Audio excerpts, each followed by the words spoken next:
नमस्कार साथियों, मैं संचित भारती आपके अपने YouTube channel all in one study point पर आप सभी का स्वागत करता हूं। उम्मीद करता हूं सब साथी अच्छे होंगे, स्वस्थ होंगे, मस्त होंगे। साथियों, जैसा कि आपको पता है जो हमारा सेशन है वो आज का पुरस्कारों को लेकर होगा। आज हम बात करने वाले हैं जो विभिन्न पुरस्कार हैं उनमें आपका जो नोबेल पुरस्कार है।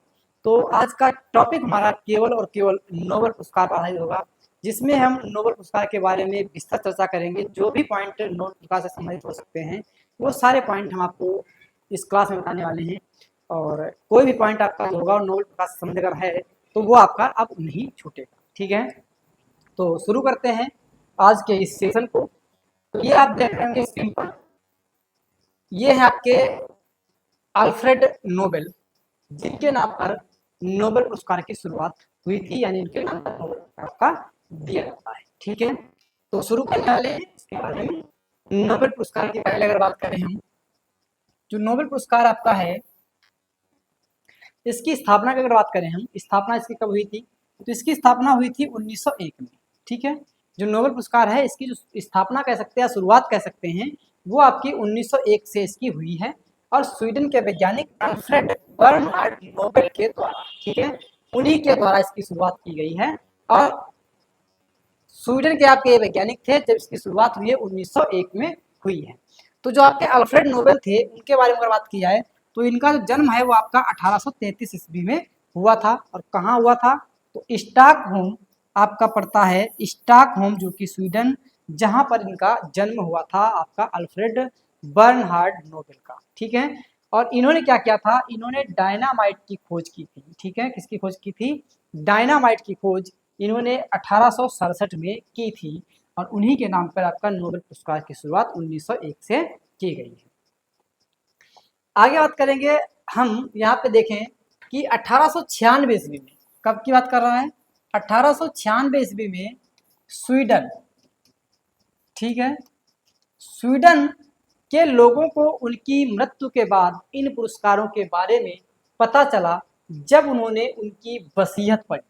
ठीक है, जब उनकी वसीयत पढ़ी जिसमें उन्होंने अपने धन से मिलने वाली सारी वार्षिक आय पुरस्कारों की मदद करने में दान कर दी थी, तब जाके 1896 ईस्वी में उनको सबको पता चला था कि ये आपका पुरस्कार शुरू किया गया है नोबेल के नाम पर। ठीक है, अपनी वसीयत में उन्होंने आदेश दिया था कि सबसे योग्य व्यक्ति, चाहे वह स्कैंडिनेवियन हो या ना हो, पुरस्कार दिया जाएगा। ठीक है, बस वो योग्य होना चाहिए उस पुरस्कार को प्राप्त करने की। ठीक है, अगर योग्य है तो उसको पुरस्कार दिया जाएगा।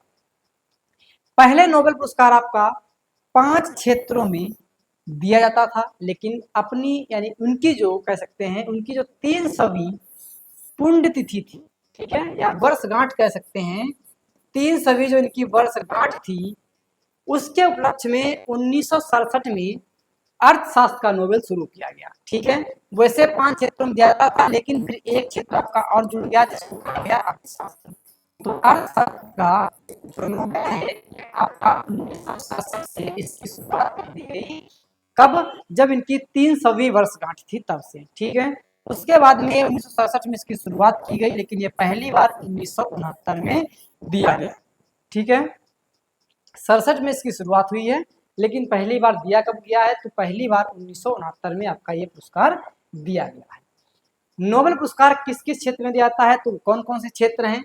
तो उसमें बात करने वाले हैं, जैसे कि आपका हो जाएगा भौतिक, यानी भौतिकी कह सकते हैं, भौतिकी जिसको हम कहते हैं फिजिक्स, रसायन शास्त्र जिसको हम कहते हैं केमिस्ट्री, चिकित्सा जिसको हम कहते हैं मेडिसिन, साहित्य जिसको हम कहते हैं लिटरेचर, शांति जिसको हम कहते हैं पीस।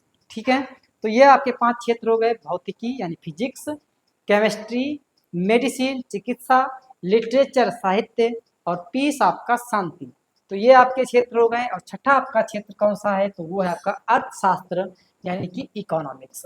तो इकोनॉमिक्स यानी कि अर्थशास्त्र में आपका छठा क्षेत्र है जिसमें आपका दिया जाता है। तो ये कह सकते हैं कि जो कुल मिला के आपका जो नोबेल पुरस्कार है वो 6 क्षेत्रों में दिया जाता है, जिसमें छठा क्षेत्र आपका अर्थशास्त्र है जिसकी शुरुआत 1967 से की गई है और पहली बार 1969 में ये पुरस्कार अर्थशास्त्र का दिया गया था। ठीक है, तो 1967 की शुरुआत होती है और पहली बार 1969 में ये प्रदान किया जाता है।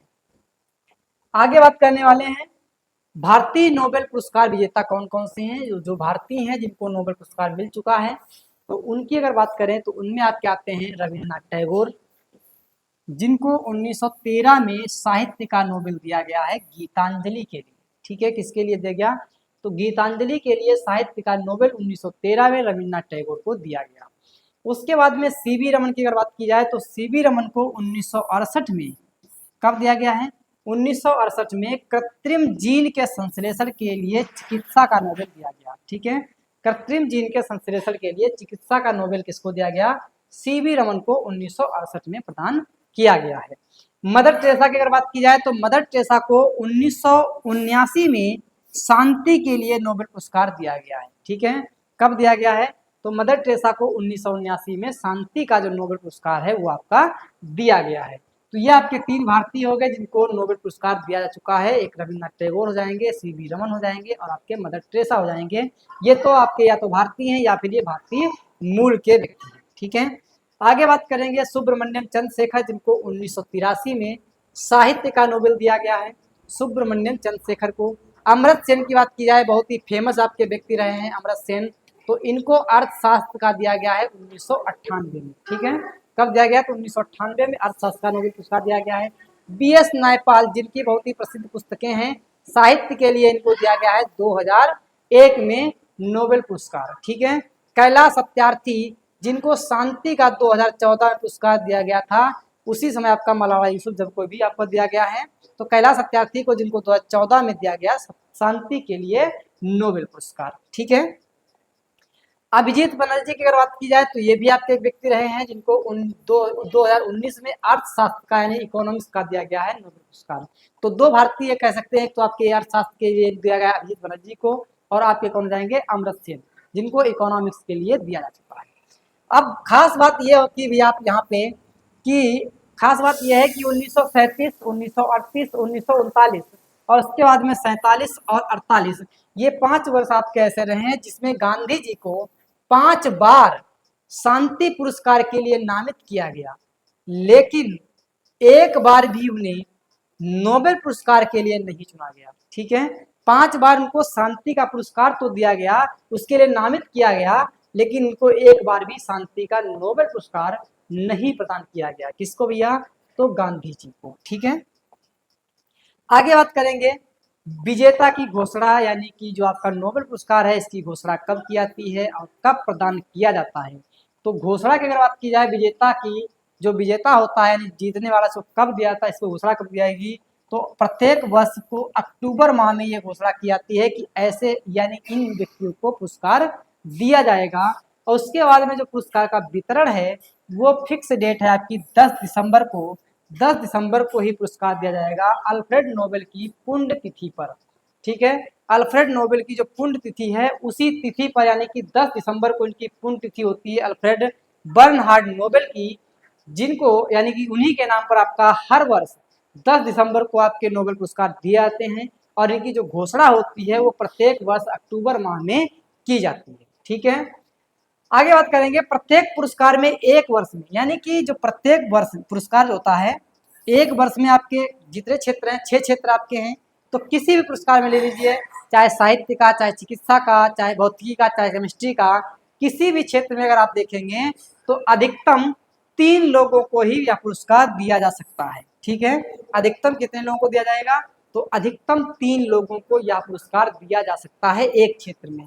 मान लिया जैसे अगर साहित्य का दिया गया तो साहित्य का अधिकतम 3 व्यक्ति हो सकते हैं, वैसे आपका 1 व्यक्ति हो सकता है और 2 भी हो सकते हैं, लेकिन 3 से ऊपर आपके 4 व्यक्ति नहीं होंगे। ठीक है, अगर आपके 1 व्यक्ति है तो पूरी जो कह सकते हैं पूरी उसकी रकम होती है वो 1 व्यक्ति को दे दी जाएगी। अगर 2 व्यक्ति हैं तो 2 व्यक्तियों में बांट दी जाएगी, और अगर 3 व्यक्ति हैं तो 3 व्यक्तियों में आपकी बांट दी जाएगी। ठीक है, अब तक केवल 2 बार मृत व्यक्तियों को यह पुरस्कार दिया जा चुका है। 2 बार किसको दिया गया है? तो मृत व्यक्तियों को यह पुरस्कार अब तक दिया गया है, केवल 2 व्यक्तियों को। किसको किसको दिया गया है? एक है एरिक कार्ल फाल्दत, जिनको 1931 में दिया गया, और एक है आपके हैमरसोल्ड, जिनको 1961 में दिया गया। तो ये दो व्यक्ति ऐसे हैं जिनको आपका नोबेल पुरस्कार दिया गया है, लेकिन कब? जब उनकी मृत्यु हुई, यानी कि उनके मरणोपरांत इनको दिया गया है। जब ये 2 बार दे दिया गया तो उसी के बाद में आपका तुरंत एक नियम बनाया गया, एक कानून बनाया गया, जिसमें कब बनाया गया? तो 1974 में ये कानून बनाया गया, जिसमें कह दिया गया कि भैया अब क्या होगा? मरणोपरांत, ठीक है, मरणोपरांत किसी को भी नोबेल पुरस्कार नहीं दिया जाएगा, ठीक है। ये कब कह दिया गया? 1974 में कह दिया गया, क्योंकि 1961 तक तो दिया गया मरणोपरांत, लेकिन 1974 में कह दिया गया कि अब ये नियम बनाया जा रहा है कि अब किसी व्यक्ति को भी मरणोपरांत नोबेल पुरस्कार नहीं दिया जाएगा, ठीक है। आगे बात करेंगे 2 बार नोबेल पुरस्कार पाने वाले व्यक्ति। जो व्यक्ति ऐसे हैं जिनको 2 बार नोबेल मिला है, वो कौन कौन से व्यक्ति हैं? तो उनमें आप क्या आती हैं, जैसे मैडम क्यूरी हो जाएंगी जिनको 2 बार मिला है, लाइनस पॉलिंग है आपके जिनको 2 बार मिला है, जॉन बर्डिन को 2 बार नोबेल मिला है, और फ्रेडरिक सेंगर इनको भी नोबेल 2 बार प्राप्त हो चुका है। मैडम क्यूरी को 2 बार कब दिया गया? तो 1903 में इनको दिया गया है रेडियो सक्रियता के लिए, और 1911 में दिया गया है शुद्ध रेडियम रसायन के निष्कर्षण के लिए, ठीक है। शुद्ध रेडियम रसायन के निष्कर्षण के लिए 1911 में, और 1903 में इनको दिया गया रेडियो सक्रियता के लिए। किसको दिया गया? तो मैडम क्यूरी को कह सकते हैं 2 बार नोबेल पुरस्कार दिया गया है, ठीक है। जो आपके पॉलिंग है इनको 1954 में और 1962 में 2 बार दिया गया है नोबेल पुरस्कार, ठीक है। जॉन बर्डिन की अगर बात की जाए तो जॉन बर्डिन को आपका ट्रांजिस्टर के आविष्कार के लिए, किसके? ट्रांजिस्टर के आविष्कार के लिए 1956 में दिया गया, और अतिचालकता का सिद्धांत इन्होंने दिया है। अतिचालकता का सिद्धांत किसने दिया है? तो जॉन बर्डिन ने 1972 में दिया इसके लिए, यानी ट्रांजिस्टर की खोज 1956 में की, तब इनको नोबेल दिया गया, और 1972 में अतिचालकता के सिद्धांत की खोज की, तब इनको नोबेल पुरस्कार दिया गया है। फ्रेडरिक सेंगर आपके जो हैं इनको भी 2 बार दिया गया। एक 2 बार इनको दिया गया इंसुलिन मॉलिक्यूल की संरचना बनाने के लिए 1958 में दिया गया, और 1980 में वायरस न्यूक्लियोटाइड्स के लिए दिया गया। वायरस न्यूक्लियोटाइड्स के लिए 1980 में फ्रेडरिक सेंगर को दिया गया।